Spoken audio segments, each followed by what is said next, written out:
எல்லாருக்கும் வணக்கம். இன்னைக்கு நாம டெய்லி டிவைன் டைஜஸ்ட்ல இருந்து ஒரு ரொம்ப ஆழமான கருத்தை பத்தி பார்க்க போறோம்.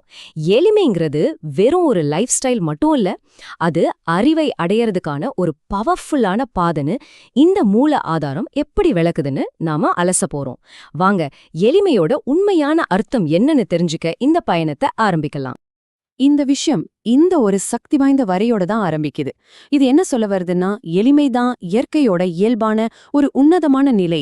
அதாவது எந்த சிக்கலும் இல்லாததுதான் இந்த பிரபஞ்சத்தோட அடிப்படை குணம்னு இது நமக்கு உணர்த்துது.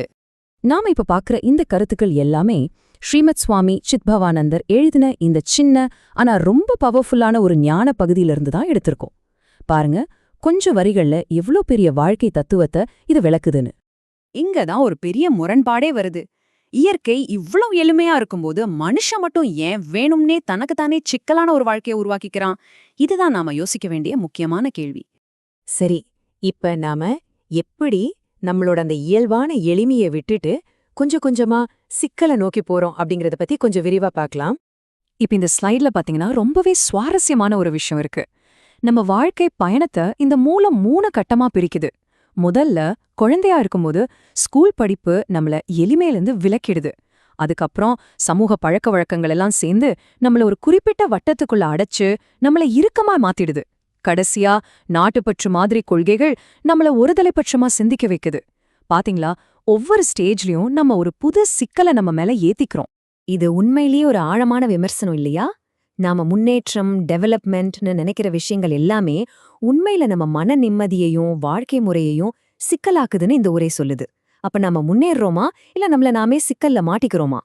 சரி, இந்த எளிமையை விட்டு விலகி போறதுனால நாம என்ன விலைய கொடுக்கறோம்? இந்த காம்ப்ளிகேட்டடான லைஃப் ஸ்டைலால நமக்கு என்ன பாதிப்பு வருது? அத பத்தி தான் இப்ப பார்க்க போறோம். இந்த ஸ்லைட்ல பாருங்க, ரெண்டுக்கும் உள்ள வித்தியாசம் எவ்ளோ தெளிவா தெரியுதுன்னு. இந்த மூல ஆதாரத்தின்படி எளிமையா வாழறது ஸ்வர்க்கத்துல வாழறதுக்கு சமம். ஆனா சிக்கலான வாழ்க்கை அது வெறும் ஒரு சிக்கலான வாழ்க்கை முறை, அவ்வளவுதான். சாய்ஸ் ரொம்ப கிளியரா இருக்கு இல்லையா? அப்போ இந்த சிக்கலான வாழ்க்கையோட அடையாளங்கள் என்னென்ன?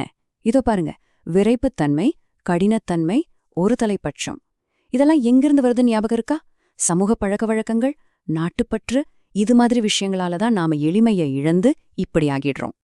அப்போ இந்த காம்ப்ளிகேட்டடான பாதையில நாம உண்மையிலே இழக்கிறது என்ன? அந்த மூலம் சொல்ற அந்த அருமையான நிலை அப்படின்னா என்னவா இருக்கும்?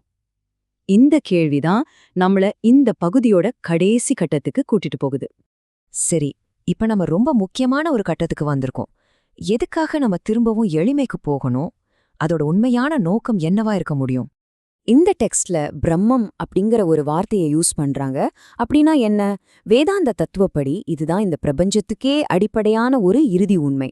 அந்த முழுமையான அறிவை எளிமையா இருந்தா மட்டும்தான் அடைய முடியும்னு இது சொல்லுது. இங்க ரொம்ப முக்கியமான விஷயம் என்னன்னா, இது ஒரு ஆப்ஷன் கிடையாது. இந்த மூல ஆதாரம் என்ன சொல்லுதுன்னா, உங்களுக்கு அந்த உண்மையான ஞானம் வேணும்னா நீங்க உங்க இயல்பான எளிமைக்கு திரும்பி போயே ஆகணும். இது ஒரு கட்டாயம், ஒரு முன் நிபந்தனனே சொல்லலாம். சோ இந்த மொத்த பகுதியும் நம்மள ஒரு ஆழமான கேள்வியோட விட்டுட்டு போகுது. நம்மள சுத்தி இருக்கிற அந்த உலகம் நம்மள இன்னும் சிக்கலா யோசிக்க வைக்குது. இப்படிப்பட்ட ஒரு சூழ்நிலையில உங்க தனிப்பட்ட வாழ்க்கையில எளிமையை நீங்க எப்படி பாக்குறீங்க? அதன் மூலமா அறிவை அடையறதுக்கு என்ன பண்ணலாம்? இது நாம ஒவ்வொருத்தரும் யோசிக்க வேண்டிய ஒரு ரொம்ப முக்கியமான கேள்வி.